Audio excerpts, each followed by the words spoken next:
wakati Githinji wa Sugoi anasema ID ni free, aongeleshi vijana wa Kenya, anaongelesha vijana wa Somalia, akifikiria vijana wa Somalia watakuja huku wachukue kura, na hata wakichukua kura huku hata wao watasema ni one town. Si ni kweli? So mimi nataka kuambia vijana tuketi, tujipange, tumfanye youth wing. Na Wanjiku Thiga unafanya kazi mzuri, mpigieni makofi Wanjiku Thiga vizuri. Anafanya kazi mzuri hadi aendelee, asiendelee, aendelee. Na ushikanishe vijana wote wa county zote, vijana wote hao ndo wanangangana na mtu ya Sugoi. Na watu amekuwa akisema ya kwamba ati yake mtu anashindana na yeye. Sawa. Umesikia akisema hivyo? Sawa. Ako na dawa yake ama dawa yake hana? Rigijini dawa yake ama si dawa yake? Watu wale wanasema ni dawa yake, ni dawa yake. Asante sana, Mungu awabariki. Thank you very much. Haya, wacha niwaitie anti yetu, mama kutoka Naivasha. Dakika moja. Serving you up. Gen Z high. Gen Z high. I'm not a youth, but I get crushed. I needed to talk to my children. I needed to tell you, this is your fight. A vote against Kasongo is against for yourself. This guy has stolen your future. And we must make sure that he goes home. I also want to talk to my daughters here. This is not a fight for the faint-hearted. When you come out hata wewe kijana, ujue anything can happen to you, but you have to be focused. You have to be focused. You have to fight your space. Wasichana mpo? Mpo? Hapo. Tusukumane na hawa. Si ndio? Upate viti. My disappointment, let me say this one. Because when I was campaigning for Kasongo, ilifika mahali nikaona mahali tumefika, kweli atachaguliwa na atachaguliwa na vijana. I asked him, Your Excellency, tell me, because these youth are going to elect you, just tell me what plan you have for them. Alinijibu aje? Jane, how tutawapanga? A serious question, because I know the kind of youth we have. Amewambia mambo wengi, alafu ananiambia how tutawapanga. Tusikubali awapange. Take your space. The future belongs to you. I needed to tell you, my youngest child is 38 years. So I'm talking to you as your grandmother, and I'm telling you the future ni yenu, iko kwa mikono yenu. Tumekubaliana. Mmekubaliana. God bless you. Sasa wacha niwaitie mbunge wa Embakasi Central, Meja Ndong. Dakika moja. DCP. Harambe. Hey, leo nimefurahi. I'm very happy to see very many young people when wamekuja kusimama na sisi na wanasimama na chama, and the people who believe in the leadership of the DCP. Kwa hivyo mimi nawashukuru na nawaambia tuendelee. Nataka kusema politics is not about the government. It's about the people. And the people, nyinyi, you are part of the people. Kweli ama si kweli? When you are part of the people, it is you to help us change what happens normally. Sasa ndio iweze kuwa favor ama namna gani. So hapa tunakubaliane. Sisi wote twende to register kama voter, and we mobilize the others. The next tuhakikishe tumeamka mapema, tumeenda hapo polling station, kura tumepiga. Because what I have realized as a young person, hauna maisha kwa hii Kenya. Kasongo juzi amesema he will not talk about the striking lecturers because the minister is there. Kweli ama si kweli? He went ahead to talk about the roads. Mahali anajua kuna kitu atakura. Kwani hakuna minister wa roads? He went ahead kuongea maneno ya housing. Kweli? Hakuna minister wa housing. Lakini ikifika ni mahali ya kuongea maneno ya youth, that is where he draws the line. Ama nani wanasaidika na lecturers? Wakati lecturers wako nyumbani, who are suffering? Yeah? Yeah, because he doesn't feel that. That is why he said maneno ya lecturers being on strike, hiyo sio ya, hiyo ni ya mini. Lakini ya barabara, kwa sababu kuna 10%, ya building kuna 10%, ya stima 10%, na hiyo mshahara analipa nyinyi hampati. Sasa hiyo he draw the line. Nyinyi muendelee kuumia, hivyo ndio anataka. And it is your time. Tutabadilisha na hiyo kura, na pia vile tumesema tusinyamaze. Because if we don't fight for justice, tutaumia sisi wo. I was the first one to be arrested. Ati mimi ndio nilikuwa na mobilize Gen Zs. Kabla hawa washikwe, mimi ndio nilikuwa nimeshikwa wa kwanza. Nikamuuliza Kasongo, ni ukweli nimemobilize? Hapa Nairobi sawa. Na Kisumu nani ameenda? Ni mimi. Mombasa ni mimi nimeenda. Nyeri ni mimi nimeenda. Huko kwingine kote ni mimi nimeenda. Na kama ni mimi, si inaonekana niko na nguvu kuliko wewe. Si uondoke kwa kiti, nikalie. If I can be able kumobilize Gen Zs Kenya mzima, yeah, si aondoke nikalie, si nikumaanisha niko na support. Na kwa sababu lazima asikizie vijana. Sasa ndio nasema we must fight together na so that we can be able to get justice. Mungu awabariki, lakini mukirudi, please talk to those young ones. Tuhakikishe wamepata nini? ID na wameregister kuwa kura. Harabe! Nairobi sisi tuko one time. Na pia mkirudi kwenu nataka msalimiane. Mungu awaride, Mungu awatendee mema, na tuendelee kusimama na chama ya DCP. Asanteni. Mwingine naita ni our governor aspirant for Nairobi, Irungu Nyakera.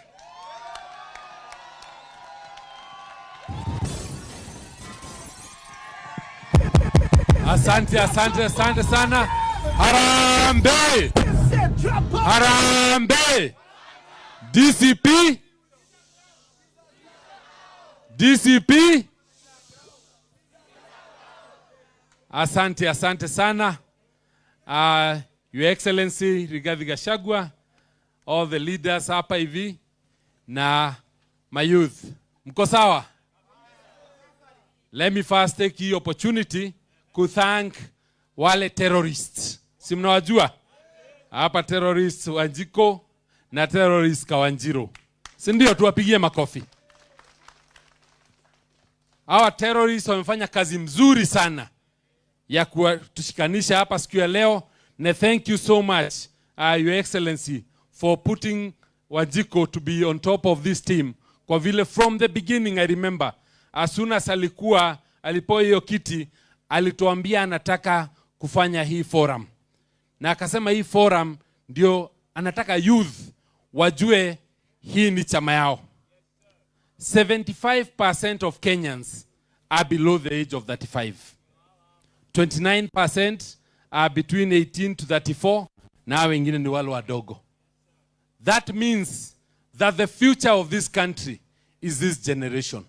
Wengine only 25%. And currently 67% of wale watu wenye wako unemployed are youth between age of 15 and 34. Hao ndio unemployed.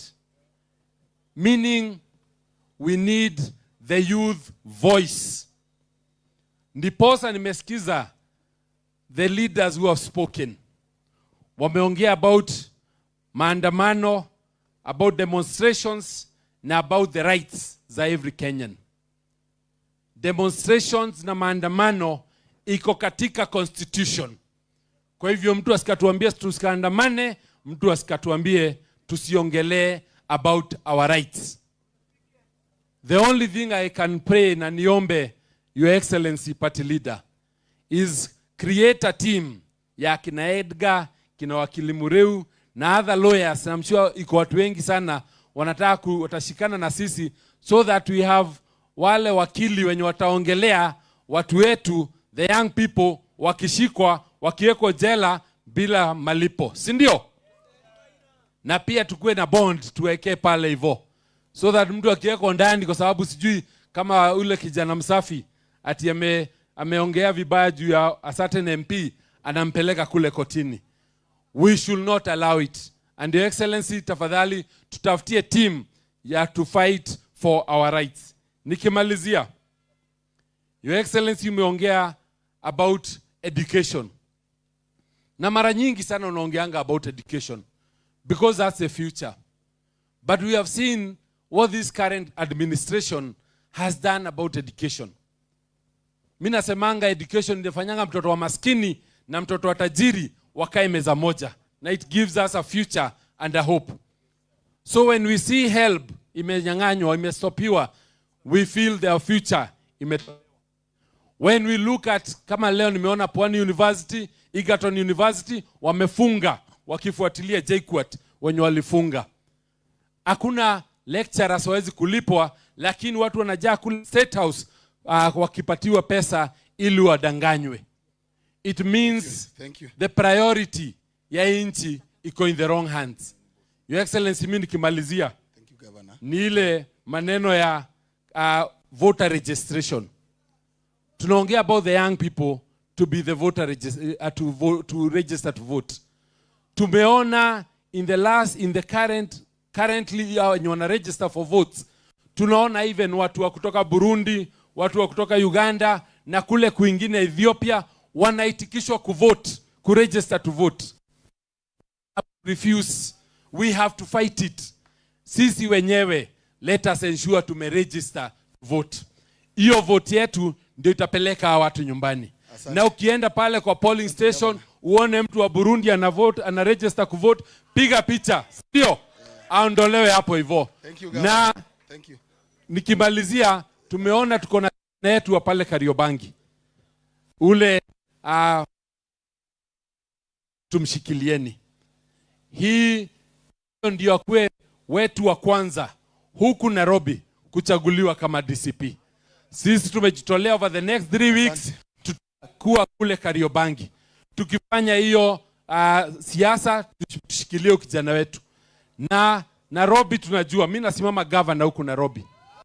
Kwa pamoja, mimi najua Wanyoike akiingia watu watajua DCP ndio chama cha Nairobi, si ndio? Mtaitikia tuende hiyo safari sote pamoja. Thank you very much. Asante sana. Mimi ni kuwaomba muendelee kutushikilia na muendelee kushikilia His Excellency Rigathi Gachagua na youth ndio chama. Asanteni sana. Asante. Kwa mwingine kidogo jamaa. Wacha niwaitie sasa seneta wetu kijana kutoka Kiambu. Seneta Karungo Wathangwa. Dakika moja seneta. Hey. Unajua sote tunangojea kusikiza Rigiji, si ndio? Na sababu sisi ni mavijana, si ndio Rigiji aendelee kuongea. Lakini kabla aseme kitu, sababu mimi ni bro mkubwa. Sisi sote ni matop shota. Sisi sote tunaambia yule Kasongo, wewe leta hiyo pesa. Raundi hii tunakubali, tutakukula. Lakini 2027 hatukupei. Umeshika hiyo? Ukiona Kasongo unajua raundi hii tunakukula. Lakini 2027 hatukupei. Mama ndio hayo. Harambe. Nikimalizia, umesikia Kasongo amesema nini leo? Amesema hivi karibuni wataanza kuration stima. Ati kuanzia saa 11 jioni mpaka saa 4 usiku. Yaani yako na akili timamu, wakati unahitaji stima ndio anazima. Raundi hii nataka kuambia vile anataka kufanya, anafanya rihaso ya kuiba kura. Ndio anaanza kufunga saa 11 ndio ule wakati wa kuhesabu kura. Na tunamuona 18. Negua kana tiguo. Tulimuona ameenda hapa Ethiopia, amebusu huyo prime minister huko akifungua dam. Si ndio? Lakini akirudi Kenya anafanya power rationing. Huyo ni mtu mwenye akaona akili timamu kweli? Tumeambiwa hapa na DPL, Malala amesema Ule jamaa ametupatia ile hustler fund ya shilingi 500.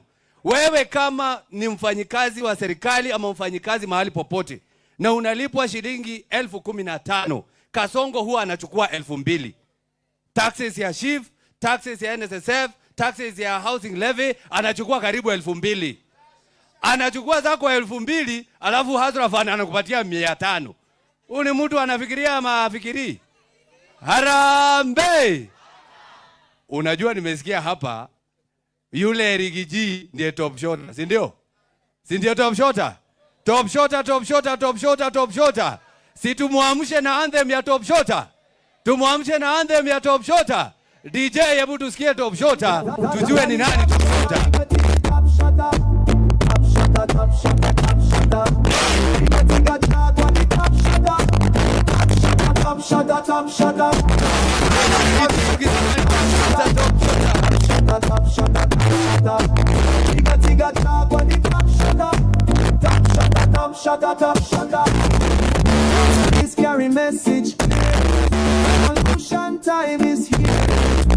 Violence not with truth and unity of faith. But where it all begins, yes, we'll always win. Mountain to the shore. We're hungry for something more. Together, hand in hand. This is how we heal the land. Nairobi can know. To Mombasa coast. Lead this fight. Thank you. DCP. DCP. DCP. DCP. I like that one. Asanteni sana vijana wetu. Vijana oi. Vijana oi. DCP oi. Vijana pahali yote mmetoka watu wanasema nini? Vijana wenyewe wanasema nini? Na pahali wametoka wananchi wanasema nini? Mambo ni one time. Asanteni sana. Thank you very much. We'll be very brief because we have so many meetings and hatutaki kuwaweka sana. Let me first thank you, our young leaders, for creating time to come and engage with us and for making a very bold decision to pursue leadership. Leadership is a calling. And nobody will come to bring you leadership nyumbani. Wewe mwenyewe utatoka nyumbani uende utafute uongozi. So for you being here, we really appreciate. And I want to thank our youth leader, Wanjiku Thiga, for very good organization. And I have listened to our youth leaders who have spoken here, and I'm very happy. Let me appreciate the resilience and the sacrifice of our young people to liberate their country. This country is in deep trouble. We face extinction, we face anguish, and many challenges ahead. But God has been gracious to this country that our young people, the Gen Zs and the millennials, have taken a very firm stand that they will take an active role to liberate their country from oppression, from abductions, from extrajudicial killings, theft, mismanagement of public resources, nepotism, tribalism, and no other ills that bedevil our country, courtesy of one Githinji. Nyinyi vijana nataka kumwambia pongezi. You know, on June 25th, when our young people came out in large numbers to say enough is enough, I, regarding Gachagua, was not even aware of the existence of the Gen Zs. I came to know that day that there is a group of young people calling themselves Gen Zs who have taken the country by storm. So even as William Ruto was accusing me of organizing the Gen Zs and funding them, I was not even aware of their existence. I, like everybody else, woke up to ask, who are these guys, new guys in town? The new sheriff in town. The young people had come of age, and they had come to say, we are here, and we are not going to take any more nonsense in this country. And young as we are, fearless, we are available for this country. And you made your point. And since that day, the Gen Zs are part and parcel of every conversation in our country. And that is the way it should be. Let nobody tell you that you are the leaders of tomorrow. No. You are the present and the future. And you must take your rightful place in our country. You are the greatest stakeholder in this country because you have longer to live than all of us. You must therefore be part and parcel of deciding how you will be governed and how this country will be governed. Because if things go wrong, you start to lose the most. And if things go right, you start to gain the most. Therefore, vijana wetu, what you are doing is the right thing. And you have a date with destiny. Let me say, I disagreed with William Ruto completely when I was his deputy about the killing of our young people and the abduction of young people. I could not reconcile my conscience as a father, as a leader, as a head of a household, that a government that was elected by the people could turn against our young people, abduct them, torture them, and kill them. I was unable to be part of that government. And I made a very serious decision on the 26th of June, 2024.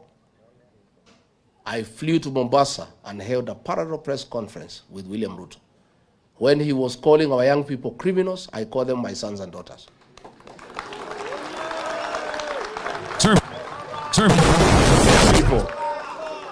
Many people try to stop me from having that press conference. Oh, you cannot speak when the president has spoken.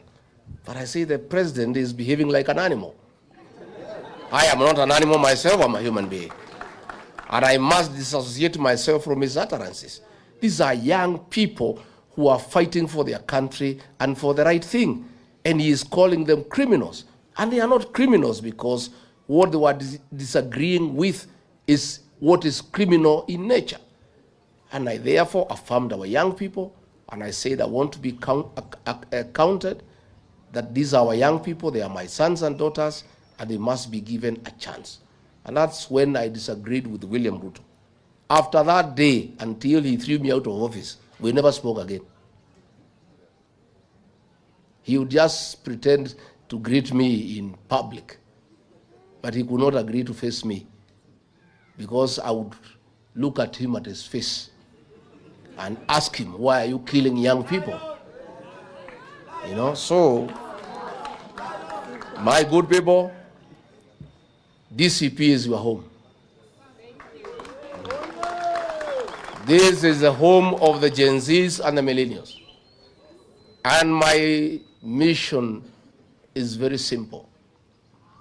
Is to help you, the young people, get rid of Kasongo and take your rightful place in the governance of this country.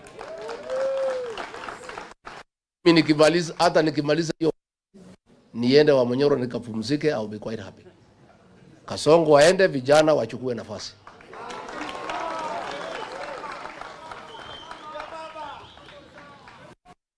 Let me say, you guys are the majority in this country. This country is in your hands. There is nothing Rigathi Gachagua can do to liberate this country alone. If I don't have the support, it's in futility. You are the guys to deliver this country. And this country will be delivered on the ballot box. I want to persuade you this afternoon that when you go back home, you must talk to your colleagues, the Gen Zs and the millennials, to take IDs and register as voters. And I want to tell you, everybody wants Kasongo to go home. But that will only be actualized on the ballot. We are constitutional democracy. We don't want Kasongo to go home through unconstitutional means. No. We want to humiliate him at the ballot. And that will be done when you guys register as voters. On top of that, I want to invite you to join us in government. You cannot just be bystanders. How do you create a new government that you are not part of? That would be foolish. You must be part of the new government. So I want to persuade the Gen Zs and the millennials. Hizi viti yote ya MCS 1,450. Simuchukue. Munangojea nini?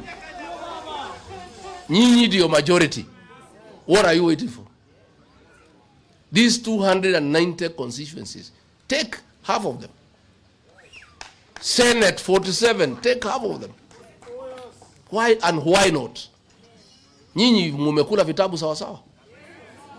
See, you guys have gone to school properly. You guys are sharp. You guys are connected. You guys are current. You guys have exposure. And you guys are patriotic to your country. Why don't you agree to help our country by vying for these positions and come and make good laws and restore the dignity of your nation? What are you waiting for? My good people, what are you waiting for? We want to hand over this country to you.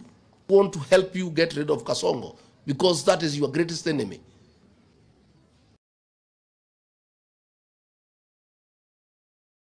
Kasongo is allergic to young people.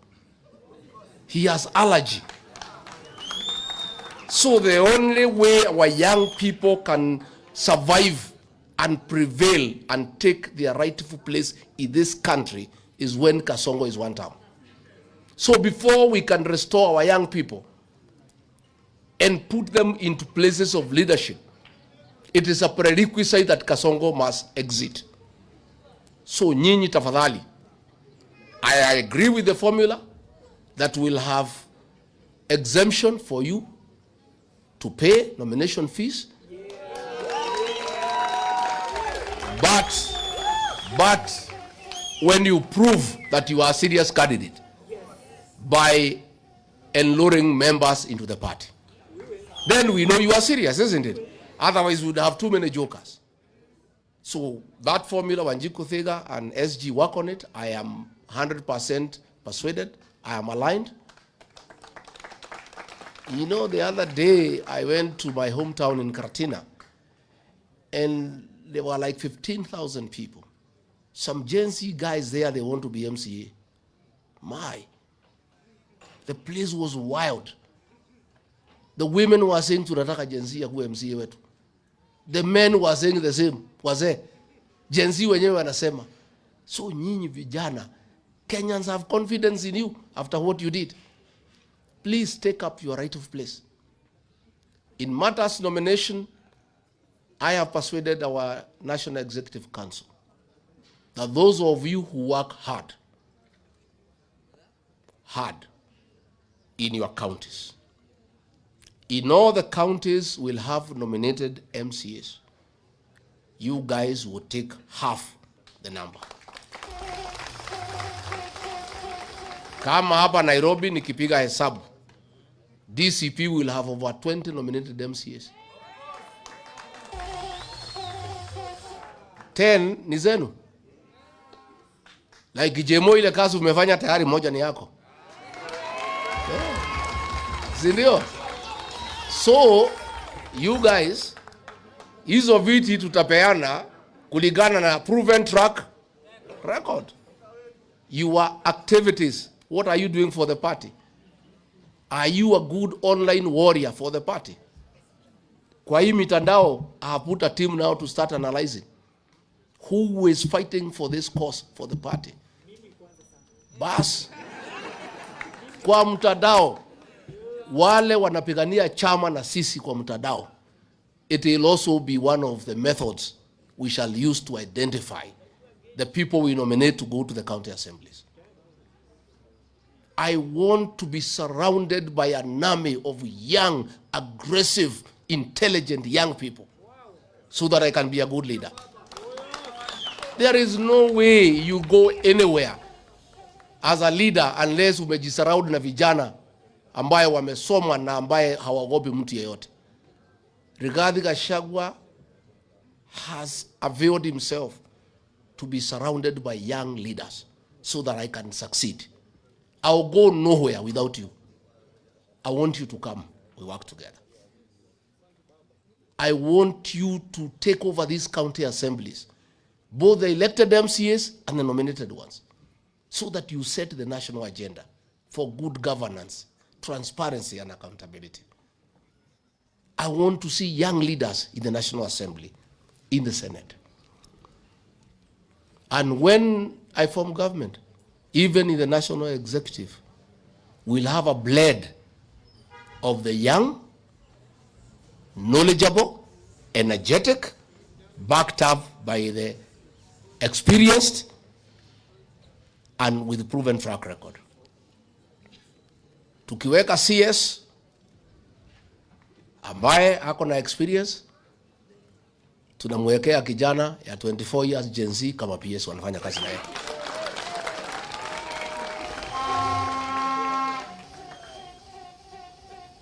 A Rigathi Gachagua-led government will bring to the fore the leadership of our young people. Na mimi sitaki kuchoka sana. Mimi nimeamua, Mungu akinisaidia mkikubali, nikuwe rais wa Jamhuri ya Kenya.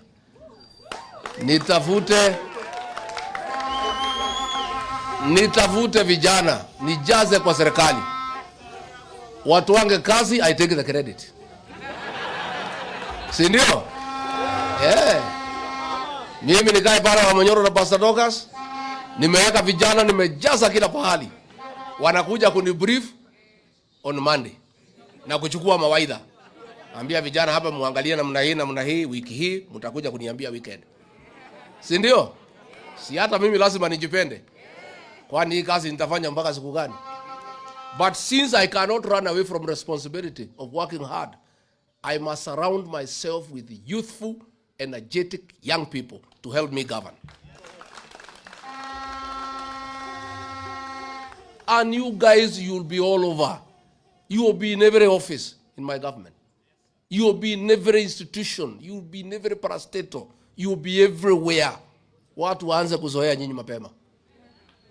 You guys are the present and the future of our country. And unless we hand over this country to you, this country is doomed. Hawa wazee wametuangusha, wacha tujaribu hawa vijana. Na mimi, I am ready and willing to partner with you. Nyinyi mko tayari? So in our party, please start your activities and assert yourself. Na hakuna mtu atakuja kukuchukua nyumbani uongoze. Wewe mwenyewe ndio utaoda huko nje uanze kuongoza watu. And this is the way to start. So recruit members. Be active in party activities.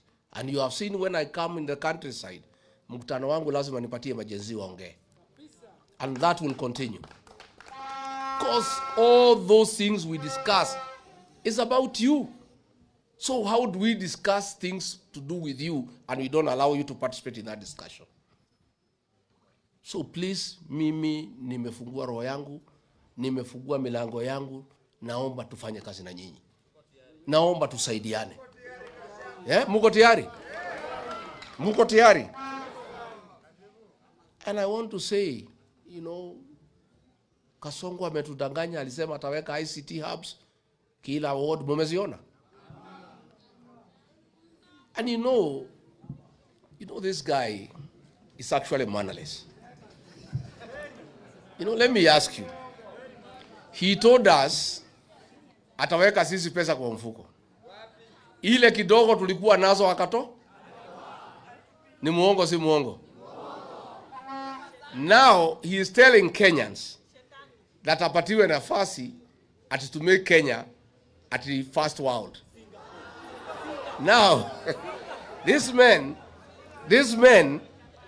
in a record 3 years, he has destroyed the education system. In a record 3 years, he has destroyed the health system.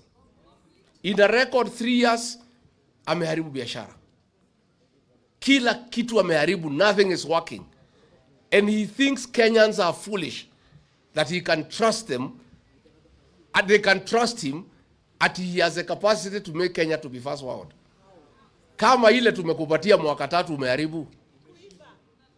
Umeiba kila kitu. The only things you have succeeded, William Ruto, is abducting young people, killing young children, stealing everything. Sasa amefungua factory ya furniture Eldoret. So amesema msitu ifunguliwe, ndio watu wakate miti wapeleke kwa factory yake. Everything is about him. Yeah? Yeah? Sindio? Yeye anataka to destroy the Mau forest because he has opened a factory ya furniture. So he is saying no imported furniture. Furniture yote itatoka kwa factory yake na miti itatoka kwa misitu yetu.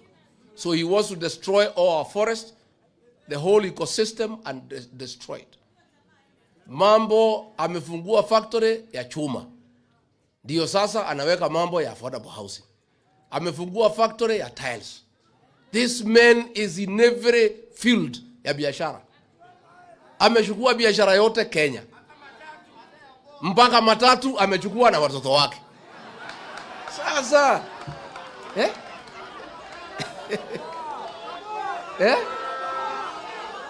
Sasa katika huko Mara ameweka hoteli. Aposeli, he is demanding from Governor Lenku 400 acres aweke hoteli. Huko Samburu National Park ameweka. This man has taken over all businesses and driven kila mfanyibiashara out of business. You know? Sasa tunashindwa, nyinyi vijana mukileta mchezo mkose kuchukua kura, kwa sababu nyinyi ndio tegemeo letu. You are the only guys Ruto cannot bribe. You guys, you are the only people he cannot intimidate. You are the hope of this country. Without you guys there will be no country. Please, my sons and daughters, I plead with you, save this country. Save this country. Register as voters. Again, contest all these seats so that we can also have a good voter turnout when your supporters are coming to vote for you. Then tufukuze Kasongo, nyinyi mchukue nafasi tuendeshe Kenya yetu. Mwai Kibaki gave us free education. Ameharibu. Kila kitu imeharibika. He is saying that since Mzee Raila has rested, that he has no opponent. Let me tell him, wewe William Ruto, Rigathi Gachagua is not your opponent.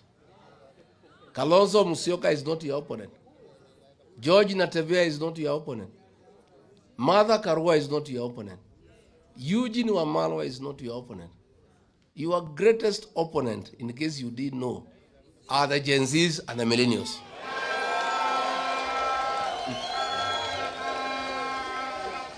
Yeah? Sindio? And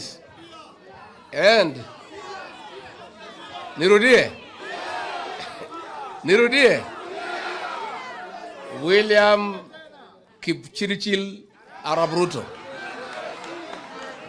kama huna habari, mimi nasikia unajigamba ati vile mzee wetu Agwambo amepumzika, ati wewe huna mpinzani.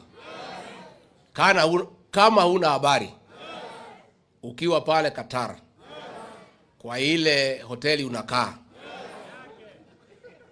ile 7 star, tunasikia unakula vitu huko. Kama huna habari, William Ruto, your greatest opponent, if you don't know, are the Gen Zs and the millennials of the Republic of Kenya. Number 2, kama una habari. Number 2 opponent wako William Ruto, ambaye atajiunga na hao Gen Zs na millennials, are the payslip holders of the Republic of Kenya. Kama una habari, wale mama mboga na watu ya bodaboda ulidanganya ati tutawatoa chini wapadishe juu, utaweka pesa kwa mfuko, ukarudi kwa mfuko ukatoa kila kitu. Those are your opponents. Kama una habari, wale wa mama na wazee ulibomoa manyumba zao hapa Nairobi karibu na mto, hao ndio wapinzani wako. Kama una habari, wale police officers umeharibu insurance scheme yao, watoto wao wanahangaika. Those are your opponents. In a nutshell, William Ruto, your opponents ni kila Mkenya. Yule candidate tutatoa moja ni kwa niaba ya hiyo wapinzani wako. But that is not your opponent. He will just be a representative of the people against you. And let me confirm, for the avoidance of doubt, we shall have one single presidential candidate. Nimeona Kasongo amesponsor ma headline kwa ile magazeti yake jana. Rigiji asimami, ati sijui atawachia wengine ati apewe share ya serikali. Nani nakwambia? Rigiji is a front runner in this race, my friend. Rigiji, what I need to do is to persuade my colleagues that I have the numbers, I have the mobilization capacity, I can marshal enough resources, I have enough inspiration, I have enough messaging capacity to defeat William Ruto. I'll persuade my colleagues to make me the flag bearer. In case I don't persuade them, and they persuade me that another Kenyan can do it, I'll sacrifice. I will. But hiyo gazeti muliona, hiyo ni gazeti ya Kasongo. And it is run by the National Intelligence Service. I would like Kenyans to ignore that nonsense that was there yesterday. Sisi hatujaketi kukubaliana ni nani. Na hatukai haraka. Tutakaa baada ya Christmas 2026. For the time being, our single presidential candidate for now is Ruto must go. And our plan for now is one term. So nobody, we have never sat down and we are not in a hurry. What we have agreed, kila kiongozi ajitolee aende asukume pahali ako na ushawishi. We have agreed that every leader to go and mobilize your supporters ya kupeleka Kasongo nyumbani. When we have completed mobilizing the whole country that Ruto must go, then we shall sit down and ask ourselves, hii watu yote tumemobilize kufukuza Ruto, nani ataongoza hawa? Nani atakuwa mdogo wake? Nani watasaidiana? Lakini hakuna haraka. So let Ruto and the newspapers not set an agenda for us about the choice of a single presidential candidate. We know what you want. Munataka tutangaze mtu saa hii, muanze kumuhangaisha, muanze kumsumbua, muanze kupiganisha sisi. And I have seen a few characters even in the United Opposition wameanza kuagukia hiyo propaganda ya Kasongo. They are believing that propaganda, ati kuna watu wameketi, ati wameongea, ati huyu hata simama. There is nothing like that. That is all propaganda by Kasongo. We are not in a hurry to name a candidate. And I want to assure the people of Kenya, the job before us today is to register voters and to mobilize Kenyans against William Ruto. When we have completed that exercise in December 2026, we'll sit down and ask all these Kenyans who want William Ruto to go since he must be replaced by somebody, who will be that person? Si ndio? Na niambie Kasongo na watu wake, Kenyans today are not very much interested as who will be president. Kenyans are interested today that William Ruto should go home. That is what has been agreed on, isn't it? Ile kitu imekubalika na Wakenya wamekubaliana. Lazima William Ruto aende nyumba. As to who will replace him is not even a priority for the country for now. It is not a priority.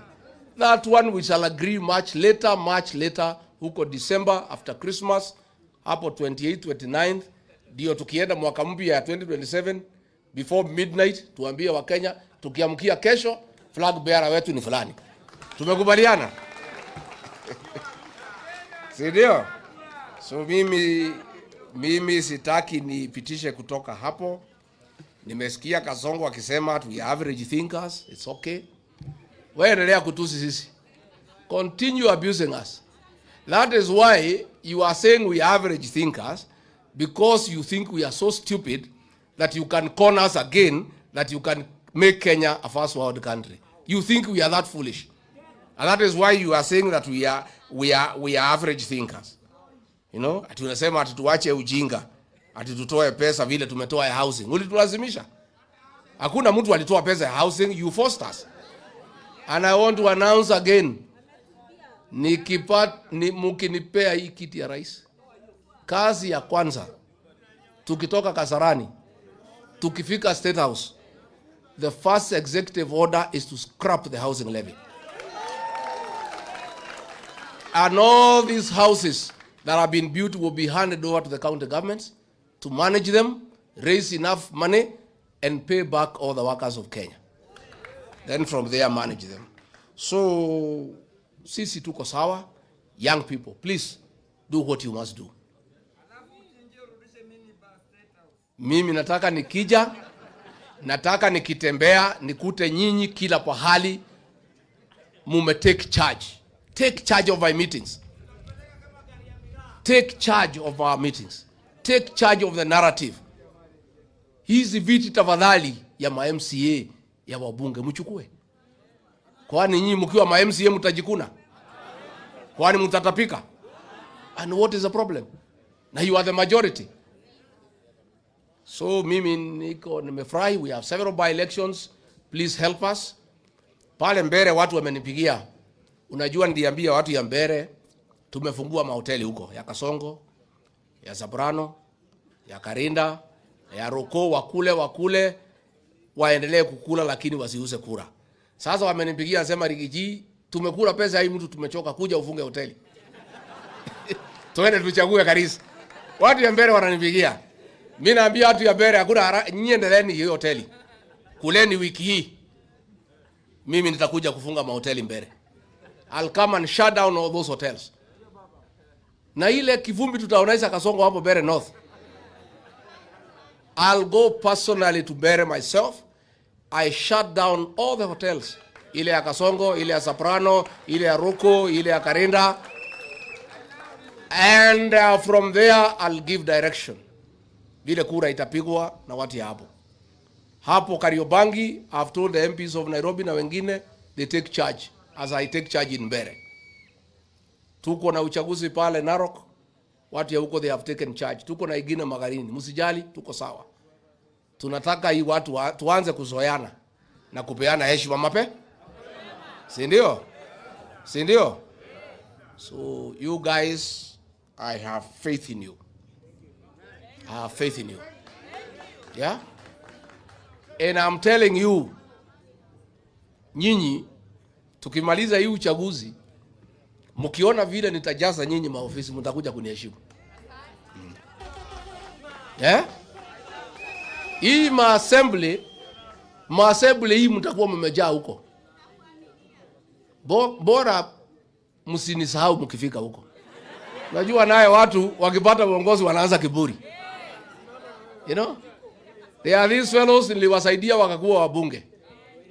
Siku hizi wanakula kwa Kasongo wanatusi mimi. Mimi nitapatana na nyinyi kwa ground. Nitapatana nao kwa ground. Na mimi sina ubaya na mtu yeyote. Mimi nimesema hatutaki Tugege. Na sina ubaya. Ni ile hasara tumeenda kwa kuwa na Tugege. Watu ambaye Ruto akiwaambia kitu they don't think. I am not saying you must be so educated to be a good leader. I am saying you must have some brain. That Ruto akikwambia ufanye kitu ufikirie before ya kufanya. That's what I am saying. And I am saying our members of parliament wengi wale nilisaidia wamekuwa Tugege because they don't think. Ruto akiwaambia finance bill ni mzuri wanasema ndio. Akiwaambia ni mbaya wanasema ndio. Sasa wanaambiwa kwenu hakuna haja ya barabara, hakuna haja ya maji, chukueni maharagwe mkapatia watu, wanasema ndio saa. Tugege si Tugege. Mimi sina ubaya. Na uzuri Tugege tumeanza kujitokeza kujitetea. Kwa sababu mimi hata sikuwa nimesema ni nani. Si ndio? So nyinyi you people, we must get good leaders.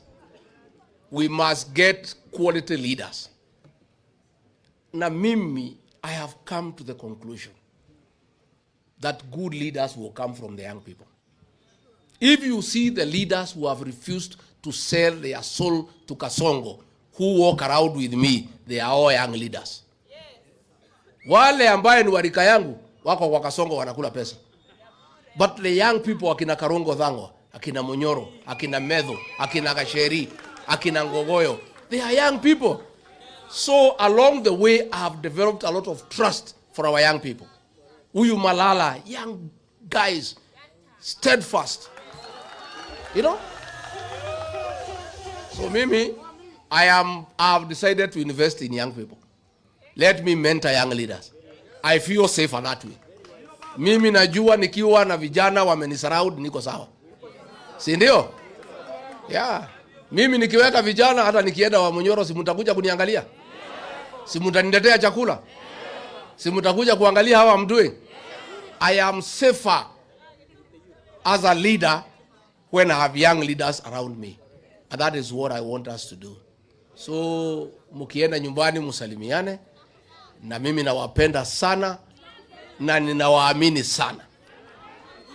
The future of this country is in your hands. Please don't let this country down. Do the right thing for this country. Rise up to the occasion and deliver our nation. Please don't take this as a joke. You have less than 2 years to restore our country, and this country is in your hands. Asanteni sana, Mungu awabariki.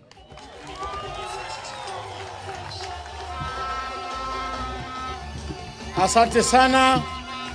Tungependa tukae chini.